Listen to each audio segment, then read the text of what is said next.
Flash Info sur Al24 News, bonsoir à tous.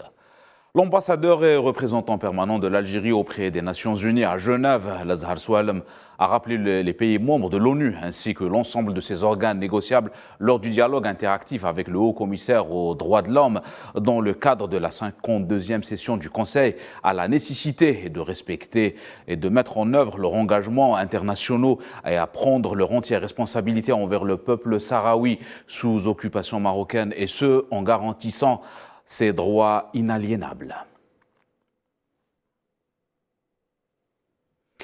De la même manière, l'observateur palestinien auprès des Nations Unies et les organisations internationales en Suisse, Ibrahim Kheraïchi, est revenu dans son discours sur la situation des droits de l'homme en Palestine et dans d'autres territoires arabes occupés et que l'entité sioniste, qui est le premier violateur de la Charte des Nations Unies, continue ses violations du droit international humanitaire et du droit international des droits de l'homme. S'exprimant au sujet du rapport préparé sur la situation des droits de l'homme en Palestine, Kheraïchi a appelé la communauté internationale et tous les organisations internationales et les États partis à prendre des mesures coercitives conformément aux dispositions de la 4e Convention de Genève et de boycotter la puissance occupante.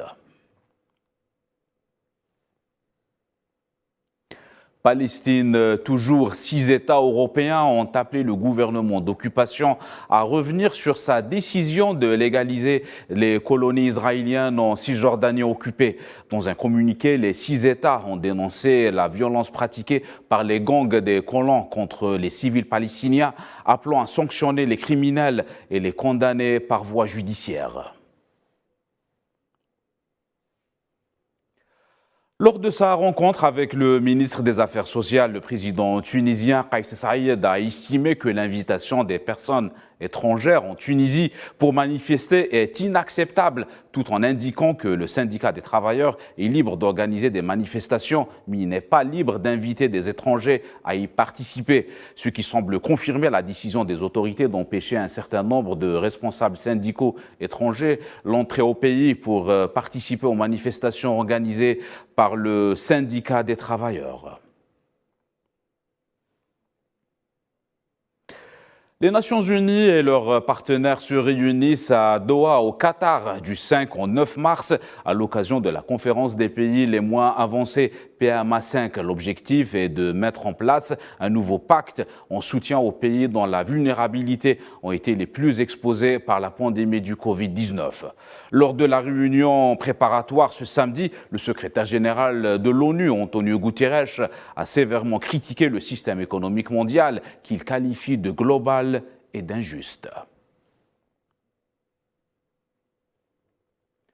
Dans le cadre d'une tournée dans la région, le secrétaire américain à la Défense est attendu à Amman, la capitale jordanienne. Lloyd Austin compte rencontrer les dirigeants de la région et les perspectives du renforcement de la coopération avec Washington. Cette tournée survient dans un contexte d'escalade dans les territoires occupés palestiniens suite aux campagnes d'incursion menées par les forces d'occupation dans différentes villes palestiniennes. Conflit en Ukraine, le président américain Joe Biden a confirmé une nouvelle aide de 400 millions de dollars à l'Ukraine.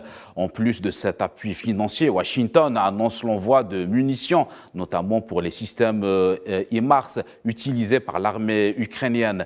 Joe Biden a par ailleurs remercié son allié européen pour son soutien apporté à Kiev. Et au moment où la bataille fait rage à Bakhmout, le ministre de la Défense russe, Sergei Shoigu, a inspecté ce samedi un poste de commandement sur le front de l'Est de l'Ukraine. Dans un communiqué, le ministre russe de la Défense a indiqué que le ministre avait inspecté un poste de commandement sur le front dans la direction Donetsk-Sud, sans préciser le lieu exact ni la date de cette visite. C'est la fin de ce Flash Info. Excellente suite de programme.